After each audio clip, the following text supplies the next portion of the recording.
할렐루야. 8월 19일 하나님께서 오늘도 우리에게 새날을 주셨고요. 우리 모두에게 새 생명 허락해 주셨습니다.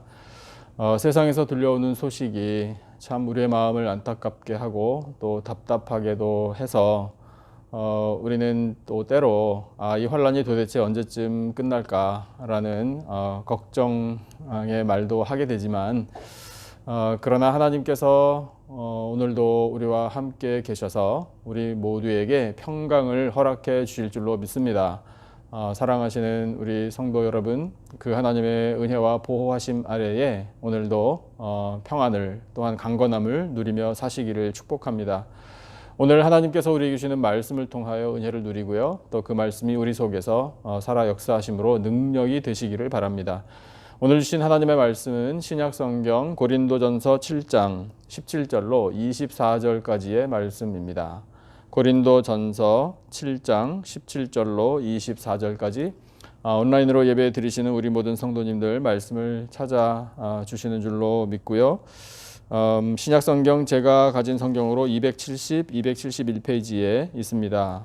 고린도전서 7장 17절부터 24절까지 본문을 찾으시는 대로 우리 읽겠습니다. 제가 한 절 읽고 성도님들 한 절 읽으시고 번갈아가면서 읽으신 다음에 24절 마지막 절은 다 같이 한 목소리로 받들어 읽겠습니다.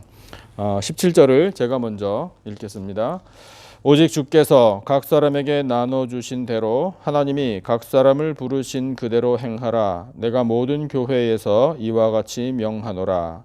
할례자로서 부르심을 받은 자가 있느냐? 무할례자가 되지 말며 무할례자로 부르심을 받은 자가 있느냐? 할례를 받지 말라.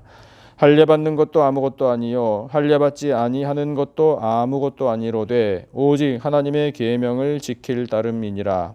각 사람은 부르심을 받은 그 부르심 그대로 지내라. 내가 종으로 있을 때에 부르심을 받았느냐? 염려하지 말라. 그러나 내가 자유롭게 될 수 있거든 그것을 이용하라. 주 안에서 부르심을 받은 자는 종이라도 주께 속한 자유인이요 또 그와 같이 자유인으로 있을 때에 부르심을 받은 자는 그리스도의 종이니라. 너희는 값으로 사신 것이니 사람들의 종이 되지 말라. 형제들아 너희는 각각 부르심을 받은 그대로 하나님과 함께 거하라. 아멘. 오늘 주신 본문에는 부르심이라는 단어가 강조되어 있습니다. 하나님께서 우리를 불러주셨죠. 그래서 우리가 성도가 되었고요. 하나님의 자녀들이 되었습니다. 그 부르심을 우리는 소명이라고 말합니다.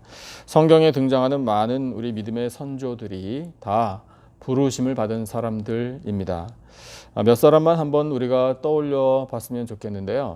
아브라함을 한번 생각해 보시죠. 그 아브라함이 부르심을 받았을 때에 히브리서는 이렇게 우리에게 해석을 해주고 있지 않습니까? 갈 바를 알지 못했다. 하지만 더 중요한 사실은 하나님의 부르심, 그 말씀, 그래서 하나님의 동행, 이것을 믿었기 때문에 아브라함은 그 부르심을 따라 나아갔다라고 하나님 우리에게 말씀해주고 계십니다. 모세라는 사람을 한번 생각해 보면 그가 미디안 광야에서 자기 자신의 양도 아닌 장인의 양을 치면서 홀로 외로이 들판에서 지낸 시간이 많았습니다. 별 볼 일 없었습니다. 애굽의 왕자에서 한낱 양을 치는 사람으로 이렇게 정말 높은 지위에서 가장 낮은 신분으로 내려갔지만 그러나 하나님께서 그때 그 광야에서 모세를 부르셔서 출애굽이라는 구원의 역사에 쓰임받게 해주셨습니다. 기드온이라는 사람 주변의 강대국의 압박에 완전히 짓눌려서 정말 숨죽이며 살다가 부르심을 받았잖아요. 하나님께서 천사를 통하여 기드온을 무엇이라고 부르셨는지 혹시 기억하십니까? 큰 용사여 이렇게 불러주셨어요. 하나도 안 컸습니다. 사실은요. 기드온이 생각할 때도 그랬어요. 하지만 하나님께서 그렇게 불러주셔서 기드온은 하나님의 손에 쓰임받는 능력의 지도자가 됐습니다. 엘리사라는 이 선지자는 소로 밭을 갈다가 엘리야 선지자를 통하여 하나님의 부르심을 받아 참 어두운 시대에 영적으로 불을 밝히는 그런 역할을 감당했죠. 예수님의 제자들 갈릴리 호수에서 고기잡이하고 금을 씻고 그렇게 살다가 또는 세관에서 돈 세고 장부 정리하다가 예수님의 부르심을 받았습니다. 부르심을 받고 즉시 일어나 예수님을 따르니 세상의 복음을 전하는 일에 쓰임받는 제자들이 된 겁니다. 사도 바울 우리 너무 잘 알죠. 교회와 성도들을 핍박하고 또 그런 사람들을 잡아서 옥에 가두고 죽는 데 처하게 하고 그렇게 정말 죄인 중에 괴수라고 스스로 고백할 만큼 큰 죄인이었던 이 핍박자에서 부르심을 받아 전도자가 됐습니다. 그런 사람들을 통하여 이제 우리의 삶을 한번 생각해 볼 수 있습니다. 우리도 각자의 삶의 자리에서 하나님께서 불러주셨습니다. 그래서 그 부르심을 받은 우리들 이제 예수님을 따르며 또한 사명도 감당합니다. 은혜를 누리며 살고 있습니다.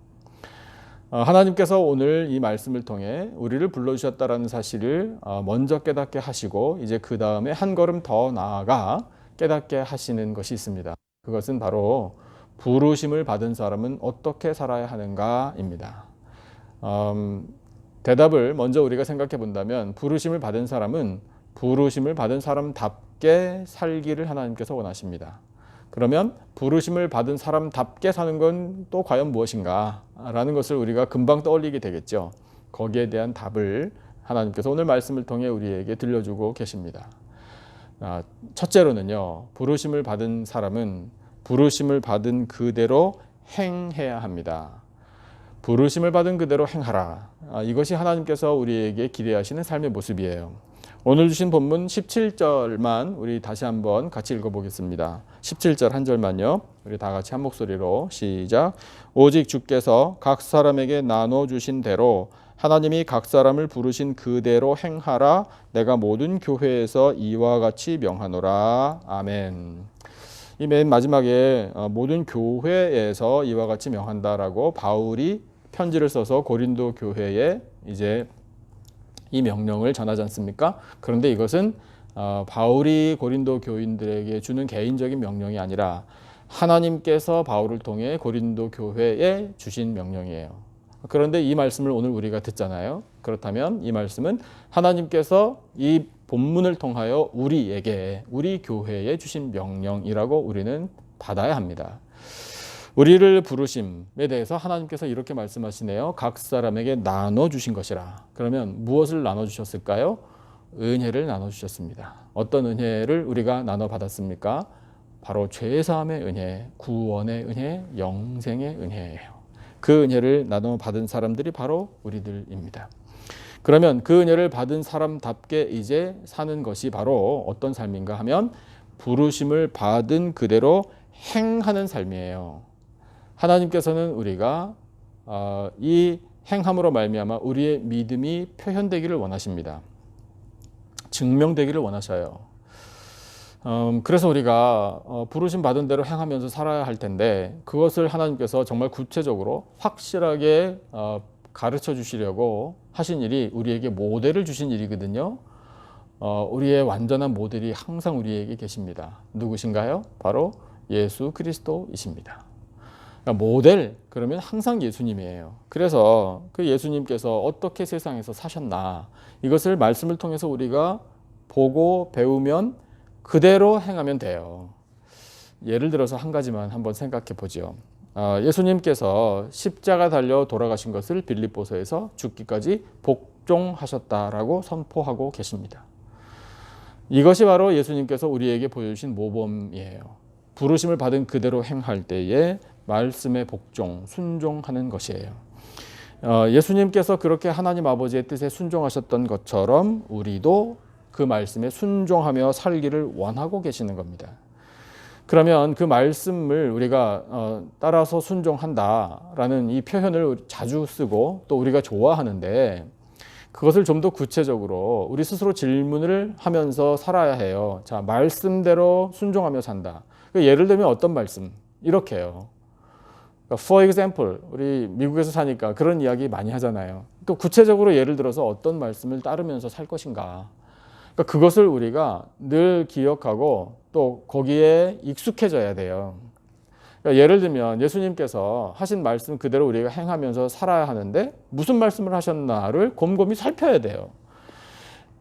질문을 드려볼게요. 한번 온라인이지만 대답을 해보시면 좋겠어요. 예수님께서 공생에 이 사역을 시작하실 때 가장 먼저 선포하신 말씀이 뭡니까? 무엇을 하라?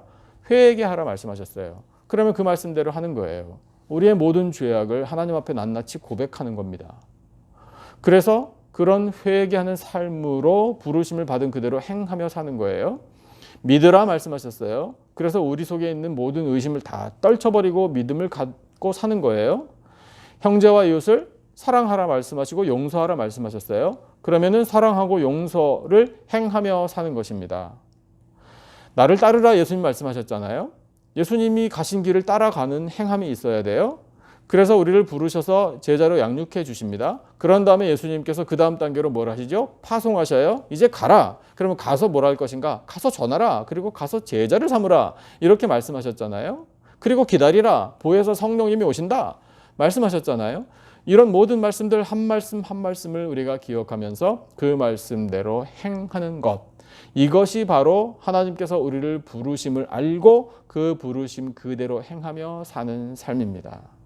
우리의 완전한 모델이신 예수 그리스도를 바라보십시다. 그래서 그 예수님께서 행하신 대로 사십시다. 예수님을 닮아가기로 우리가 최선을 다하면 성령 하나님께서 도와주실 거예요. 그리고 하신 말씀 그대로 우리가 한 말씀 한 말씀 기억하며 순종하며 살고자 할 때에 우리를 부르신 하나님의 뜻대로 그 부르심을 받은 그대로 행하며 사는 우리들의 삶이 됩니다. 그와 같은 삶을 통하여 하나님을 기쁘시게 해드리고 하나님이 주시는 놀라운 은혜 누리며 사는 복된 삶이 되시기를 축복합니다. 두 번째로 부르심을 받은 사람은 어떻게 살아야 하는가? 오늘 말씀을 보니까 이렇게 하나님께서 표현하시네요. 부르심을 받은 그대로 지내야 합니다. 부르심을 받은 그대로 지낸다. 뭐 비슷비슷하죠? 부르심을 받은 그대로 행한다, 그대로 지낸다. 뭐 그 말씀이 그 말씀인 것 같아요. 그런데 조금 달라요. 오늘 주신 본문 다시 한번 보겠습니다. 분량이 길지만 18절부터 23절까지 다시 말씀을 한번 보기를 바랍니다. 18절부터 23절까지 제가 한 절 읽고 우리 성도님들 한 절 읽으시고 이렇게 번갈아 가면서 읽겠습니다. 18절을 제가 먼저 읽겠습니다. 할례자로서 부르심을 받은 자가 있느냐? 무할례자가 되지 말며 무할례자로 부르심을 받은 자가 있느냐? 할례를 받지 말라. 할례 받는 것도 아무것도 아니요 할례 받지 아니하는 것도 아무것도 아니로되 오직 하나님의 계명을 지킬 따름이니라. 각 사람은 부르심을 받은 그 부르심 그대로 지내라. 내가 종으로 있을 때에 부르심을 받았느냐 염려하지 말라. 그러나 내가 자유롭게 될 수 있거든 그것을 이용하라. 주 안에서 부르심을 받은 자는 종이라도 주께 속한 자유인이요 또 그와 같이 자유인으로 있을 때에 부르심을 받은 자는 그리스도의 종이니라. 다 같이 너희는 값으로 사신 것이니 사람들의 종이 되지 말라. 아멘. 자, 여기에 나와 있는 말씀을 보니까 부르심을 받을 때에 어떤 사람들은 할례를 받은 상태에서 부르심을 받았고 어떤 사람들은 무할례자의 입장에서 부르심을 받았어요. 어떤 사람은 누군가의 종의 신분에서 부르심을 받았고 어떤 사람은 자유인, 그 종을 부리는 주인의 입장에서 부르심을 받은 사람들도 있습니다. 그와 같은 사람들이 함께 있었던 공동체가 고린도 교회예요. 하나님께서는 이렇게 하나님의 백성들을 부르실 때 그들의 신분을 따지지 않으셨어요. 할례를 받은 사람만 내가 부르겠다. 무할례자들은 나 부르지 않는다. 하나님은 그러신 적이 없습니다. 누군가의 종이냐? 그렇게 천한 신분의 사람들은 내가 부르지 않는다. 자유인이냐? 주인이냐? 옳거니 너는 지위가 높으므로 뭔가를 할 수 있겠구나. 그래서 내가 부른다. 하나님은 이런 분 아니에요. 그들의 신분, 그들의 현재의 상태, 갖고 있는 외적인 조건, 하나님 이런 것으로 사람 판단하지 않으십니다. 그냥 있는 그대로 부르셨어요. 그런데 할례자냐 무할례자냐 죄인이냐 종이냐 자유인이냐 뭐 출신 성분이 어떻게 되냐 사회적인 신분, 지위는 또 얼마나 높으냐 낮으냐 이런 거를 따지는 건 인간들이에요. 그런데 하나님께서 왜 이 말씀을 그러면 고린도전서에 기록되게 하셨을까 생각해 본다면 우리가 이제 추정할 수 있어요. 물론 성경을 통해서 그런 정보를 다 주고 계시지만 고린도 교회 안에 그런 사람들끼리의 높낮이 따지고 그래서 높은 사람들은 존중하고 거기에서 뭔가 좀 유익을 얻으려고 그러고 신분이 낮은 사람들은 멸시하고 하는 일들이 세상에서만 일어나는 것이 아니라 교회 안에서도 일어나고 있었습니다. 그러니까 하나님께서 교회에 사실 엄하게 명령을 하시는 거예요. 교회에서는 그와 같은 것을 따져서는 안 된다고요. 하나님께서 어떤 형편에 있든지 간에 부르셨으면 그 부르심을 받은 그대로 지내라는 거예요. 할례를 받은 상태에서 부르심을 받았으면 그냥 그대로 지내면 되고 무할례자로서 부르심을 받았으면 할례 굳이 받을 필요 없다는 거예요. 그것 때문에 무슨 조건을 삼아서 할례 받은 사람만 구원받을 수 있다 이런 식으로 따지면 안 된다는 거예요. 신분이 종이면 어때요? 상관없다는 거예요. 주인이 되려고 뭐 어떻게든지 무슨 방법을 동원해서라도 그럴 필요 없다는 거예요. 자유인으로 부름을 받았느냐? 네, 감사하면서 종들을 사랑하면서 이제는 그리스도의 종이 되어서 살라. 이렇게 하나님께서 우리에게 말씀을 하고 계십니다. 우리들의 모든 부르심도 우리의 삶의 자리에서 하나님께서 부르신 거예요. 하나님께서 우리를 도대체 그럼 뭘 보고 부르셨나? 우리의 외적인 조건 하나도 보지 않으신 하나님은 그러면 도대체 무엇을 보시죠? 우리 알고 있잖아요. 우리의 중심을 보십니다. 우리의 중심의 믿음을 보셔요. 그런데 그 중심의 믿음이 이렇게 온전히 싹트기 전에도 하나님은 우리를 보셨어요. 보신 하나님의 마음을 이렇게 표현할 수 있습니다. 긍휼. 우리를 불쌍히 여기신 덕분에 우리가 부르심을 받은 거예요. 우리가 완벽해서 하나님 보실 때 참 잘해서 의로워서 아닙니다. 우리가 부르심을 받았을 때도요, 우리는 여전히 죄인이었어요. 허물이 많고 연약했어요. 하지만 하나님께서는 우리가 변화를 받을 수 있다라는 그 중심의 믿음과 그런 가능성을 보시고 그런 기대감을 가지고 우리를 부르신 거예요. 그래서 우리가 부르심을 받았잖아요. 이제 신분이 영적으로 급상승했습니다. 어떻게 해요? 죄인에서 의인으로요. 멸망받을 사람에서 구원받을 사람으로요. 지옥에 떨어질 사람에서 이제 어디를 갈 사람으로 우리 변화받나요? 천국 갈 사람들로 변화를 받은 겁니다. 이것이 바로 하나님의 부르심의 은혜예요. 그래서 우리를 불러주신 하나님, 우리가 부르심을 받았을 때 어떠한 형편에 있었든지 간에 그 형편을 바꾸려고, 외적인 조건을 바꾸려고 그렇게 애쓸 필요가 없다는 거예요. 지금 주어진 상황에서 우리를 부르신 하나님, 지금 그대로 지내면서 그 부르심의 은혜만 잊지 않으면 되는 겁니다. 그러면서 모든 사람이 다 하나님 앞에서 평등하게 동등하게 다 하나님의 은혜로 하나님의 자녀가 되었음을, 모두가 다 동일한 구세주 예수 그리스도를 영접하고 믿고 따르고 있음을 고백하라. 그대로 지내라. 이렇게 말씀하고 계셔요.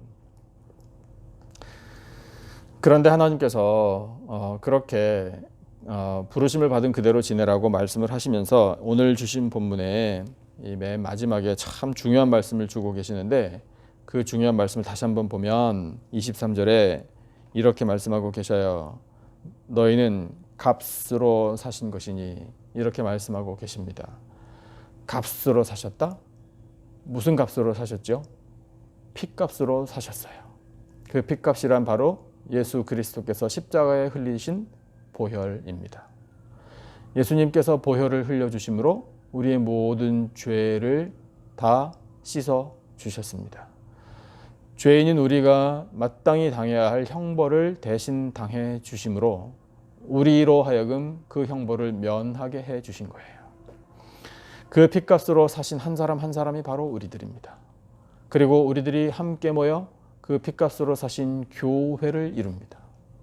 우리는 그 핏값으로 사신, 그래서 모두가 다 똑같은 은혜를 누리고 사는 하나님의 백성들입니다. 하나님의 자녀들입니다. 예수 그리스도 안에 한 형제 자매된 사람들입니다. 그렇기 때문에 우리는 부르심을 받은 그대로 지내며 서로 높낮이 따지지 말고 누가 더 귀하냐, 누가 더 힘이 있냐, 누가 더 많이 가졌냐, 절대로 그런 걸 따져서는 안 돼요. 교회 안에서는 모든 사람이 다 존귀한 하나님의 백성들입니다. 우리를 부르신 그 부르심 마음에 기억하고 늘 되새기고 부르신 그대로 지내며 우리를 핏값으로 사신 예수 그리스도를 온전히 따르며 살아가는 존귀한 하나님의 자녀들이 다 되시기를 예수님의 이름으로 축복합니다. 이제 마지막 세 번째, 부르심을 받은 사람은 어떻게 살 것인가? 하나님께서 말씀하시는 것이 24절에 나와 있거든요. 24절을 한번 같이 읽으시면 금방 아실 거예요. 우리 24절 한 목소리로 받들어 읽겠습니다. 시작.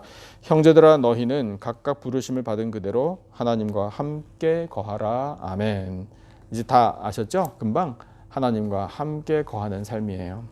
하나님께서 우리를 부르셔서 원하시는 건 무엇인가 하면 하나님과 화목, 하나님과의 교제, 바로 이겁니다. 에덴 동산에서 아담과 하와가 죄를 짓는 바람에 끊어진 게 바로 하나님과의 그 교제잖아요. 하나님과의 관계 단절. 그러니까 그것을 회복하려면 이제 이 죄에 대하여 죄값을 치르고 용서함을 받아야만 가능한 거잖아요. 그러니까 그것이 가능하도록 해주신 일이 바로 예수님의 십자가 보혈이라는 거예요. 그래서 핏값으로 이제 그 죄를 다 녹여주시고 씻어주신 하나님께서 우리를 하나님 곁으로 인도해 주시는 겁니다. 그러면 우리가 그 하나님과 함께 거하는 삶을 살게 되는 거예요. 하나님과의 교제, 하나님과의 화목, 이것을 누리며 살게 된 겁니다. 하나님은 그것을 원하고 계세요. 그래서 이제는 다시는 떠나지 마라.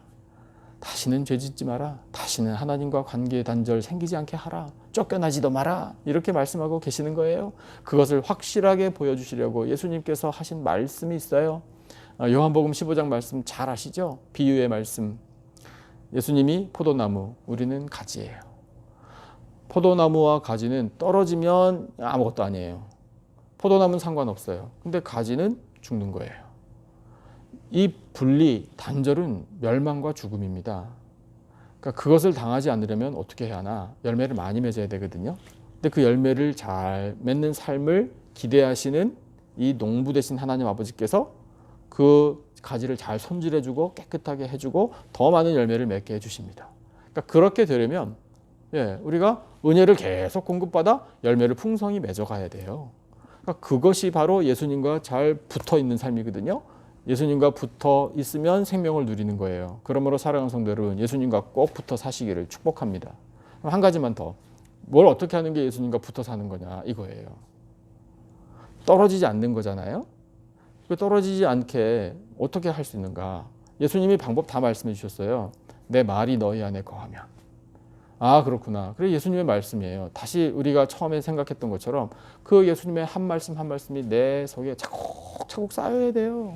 그래서 그 말씀을 기억하고 말씀대로 사는 우리들의 삶이 될 때에 그런 우리를 바라보시는 농부이신 하나님 아버지, 우리를 손질해 주시고 깨끗하게 해주시고 더 많은 열매를 맺을 수 있도록 도와주십니다.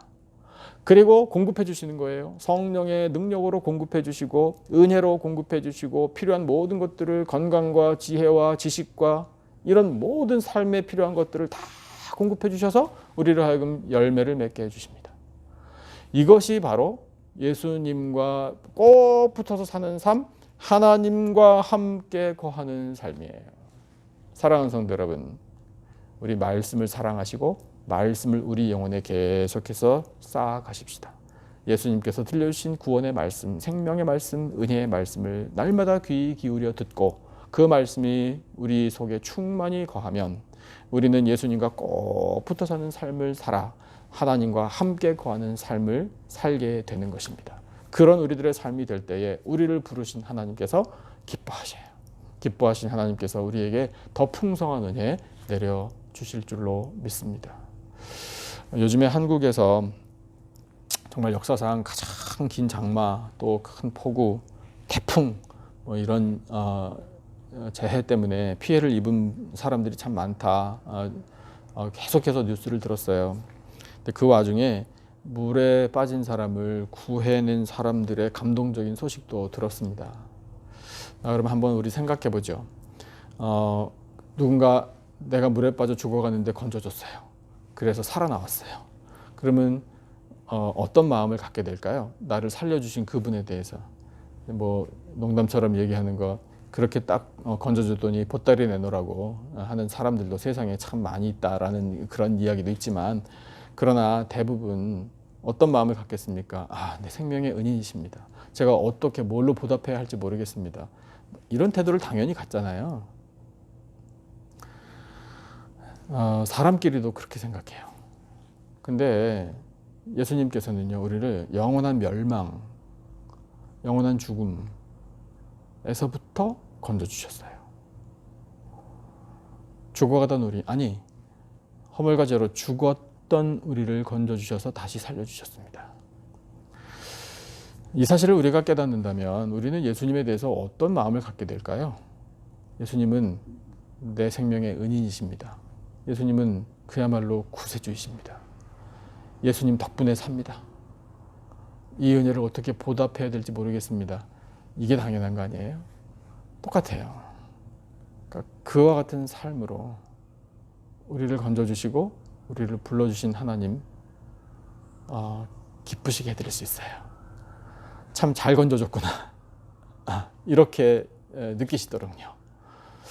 그것이 바로 부르심을 받은 우리들의 삶의 모습이 되어야 합니다. 하나님께서 우리를 부르셨다라는 이 사실이 우리의 믿음의 고백이 되기를 원합니다. 부르심을 받은 사람은 부르심을 받은 사람답게 살기를 하나님께서 원하고 계십니다. 부르심을 받은 그대로 행하기를, 부르심을 받은 그대로 지내기를, 하나님과 영원토록 함께 거하기를 하나님은 원하고 계십니다. 이 말씀을 가슴에 새겨 부르심을 받은 대로 살아 영광을 올려드리고 하나님 주시는 은혜 가운데 믿음으로 이 어려운 때를 잘 헤쳐나가며 승리하며 살아가는 복된 인생들이 다 되시기를 예수님의 존귀하신 이름으로 축원합니다. 오늘 주신 말씀을 우리 기억하면서 찬송 한 구절만 같이 하시고 기도하겠습니다. 찬송은요 531장이에요. 531장 자비한 주께서 부르시네 그 찬송의 4절입니다. 531장 온라인으로 예배드리시는 우리 성도님들 찬송 다 찾아주시면 감사하겠습니다. 531장 자비한 주께서 부르시네 그 찬송의 4절만 함께 우리 말씀을 기억하면서 함께 찬송하겠습니다. 주님의 소리를 들어보라 들어보라 들어보라 그 이름 믿는 자 복 받으리 어서 곧 일어나라 지금 오라 지금 오라 자비한 주께로 지금 곧 나오라.